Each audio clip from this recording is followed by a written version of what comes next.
Salam sehat dan bahagia anak-anak yang disayang Tuhan Yesus.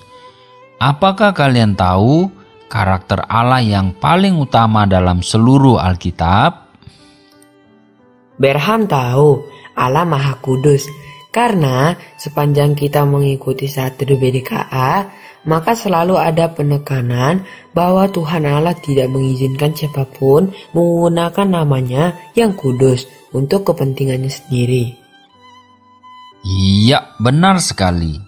Kasih Allah melekat pada kekudusannya, dan itu berarti Tuhan tidak akan pernah mengizinkan namanya dipermainkan. Siapkan hati kita untuk diajar kebenarannya. Shalom anak-anak semuanya, mari kita sama-sama tundukkan kepala dan kita berdoa. Bapa dalam sorga, kami bersyukur dan berterima kasih jikalau hari ini Tuhan berikan kesempatan kami untuk belajar kebenaran firman Tuhan. Jadi satu permohonan kami, firman Tuhan yang kami pelajari boleh mengkoreksi hidup kami, boleh memperbaiki kelakuan kami, sehingga jikalau kami mempunyai hati yang mulai bengkok, hati yang mulai tidak setia kepada Tuhan, Tuhan boleh kembali luruskan dan boleh kembalikan untuk kami boleh bersetia kepada Tuhan. Berikan kami hati yang senantiasa rindu dibentuk oleh firman Tuhan. Dalam nama Tuhan Yesus kami berdoa. Amin. Anak-anak yang dikasihi Tuhan, setelah Saul mendirikan mezbah dan mempersembahkan kurban syukur kepada Tuhan, karena Tuhan sudah memberikan kemenangan kepada bangsa Israel, maka hari itu Saul mengucapkan kepada seluruh rakyatnya bahwa Saul mempunyai niat yang besar untuk memerangi orang-orang Filistin yang akan dilakukan mulai malam hari sampai fajar menyingsing. Mendengar perkataan itu, seluruh orang Israel, seluruh pasukan Israel menyetujuinya. Tetapi Ahia sebagai imam mengingatkan agar terlebih dahulu menanyakannya kepada Tuhan, apakah Tuhan berkenan kalau akan melakukan peperangan kepada orang Filistin. Dan setelah Saul menanyakan kepada Tuhan, maka Tuhan tidak memberikan jawaban apa-apa. Itu menunjukkan bahwa ada hal yang tidak berkenan kepada Tuhan. Ada orang yang bersalah, ada orang yang berdosa kepada Tuhan.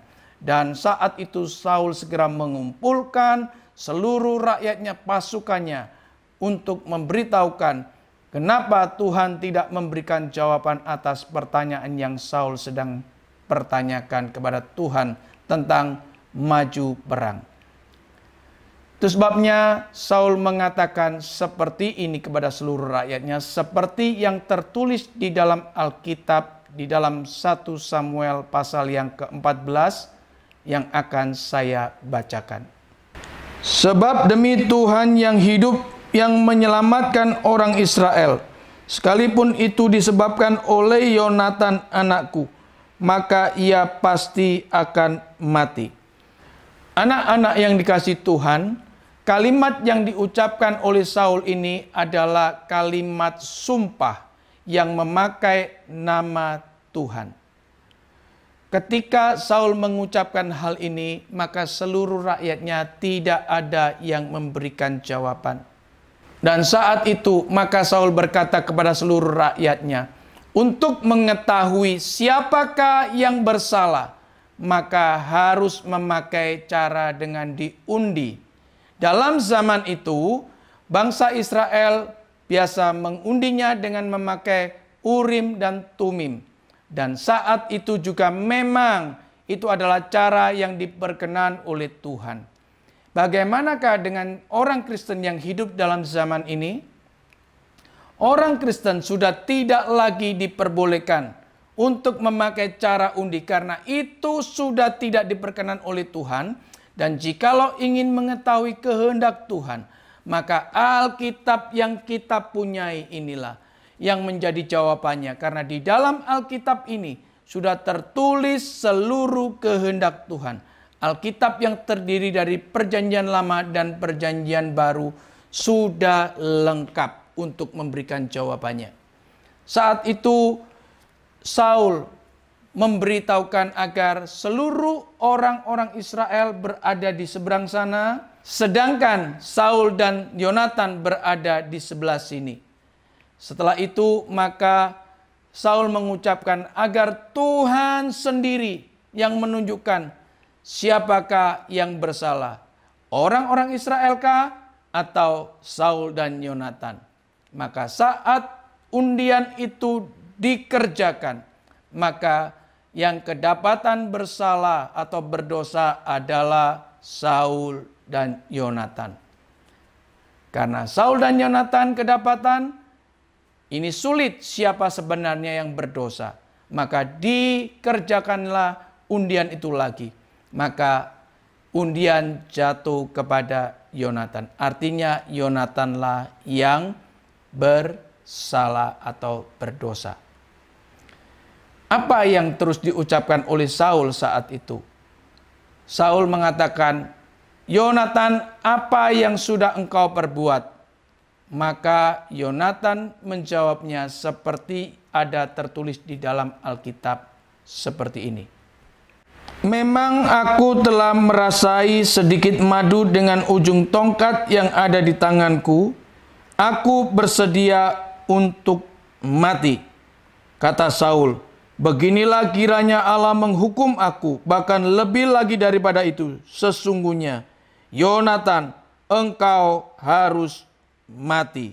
Anak-anak yang dikasihi Tuhan, Yonatan mengakui kesalahannya.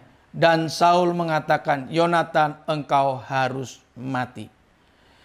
Tetapi seluruh rakyat mengatakan, masakan Yonatan harus mati? Bukankah melalui Yonatan peperangan ini boleh mengalami kemenangan untuk orang-orang Israel?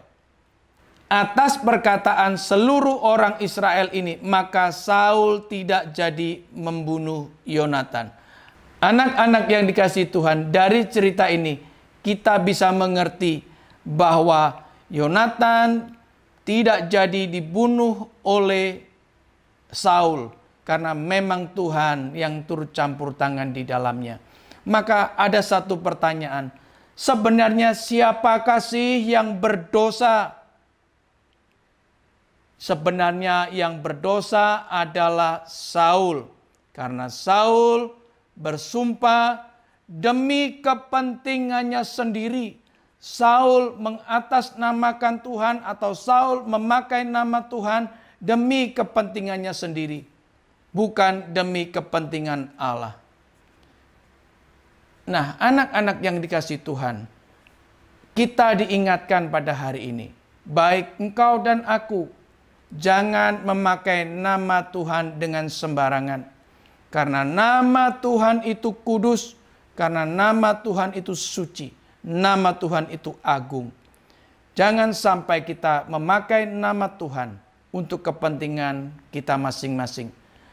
Ingat, di dalam 10 perintah Allah, pada hukum yang ketiga, Allah pernah mengatakan, jangan menyebut namaku dengan sembarangan. Itu sebabnya mari kita menghormati nama Tuhan. Kita menghormati nama yang kudus itu. Sehingga kita menjadi orang-orang yang sungguh ketika kita mengucapkan nama Tuhan yang dipermuliakan. Amin. Mari kita sama-sama tundukkan kepala dan kita berdoa. Bapa dalam sorga, kami bersyukur dan berterima kasih untuk waktu ini kami boleh belajar firman Tuhan.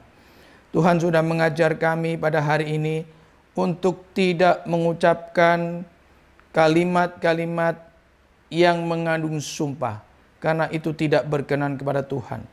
Terlebih juga Tuhan mengingatkan kami agar tidak memakai nama Tuhan untuk kepentingan kami sendiri. Juga tidak memakai nama Tuhan untuk hal-hal yang tidak serius. Terima kasih Tuhan untuk firman-Mu hari ini. Dalam nama Tuhan Yesus kami berdoa. Amin.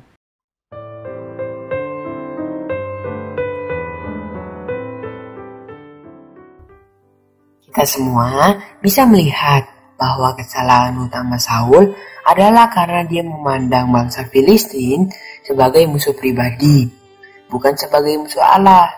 Namun, terpujilah Tuhan yang dalam kemurahannya tetap menopang Saul dan kerajaannya semakin berkembang. Bangsa Israel harus belajar untuk menantikan datangnya Raja Agung yang akan membebaskan umatnya dari dosa, kejahatan, dan kematian sampai selama-lamanya. Amin. Mari kita dengan gentar, kita persiapkan diri untuk renungan besok dari 1 Samuel pasal 15 ayat 1-9. Salam.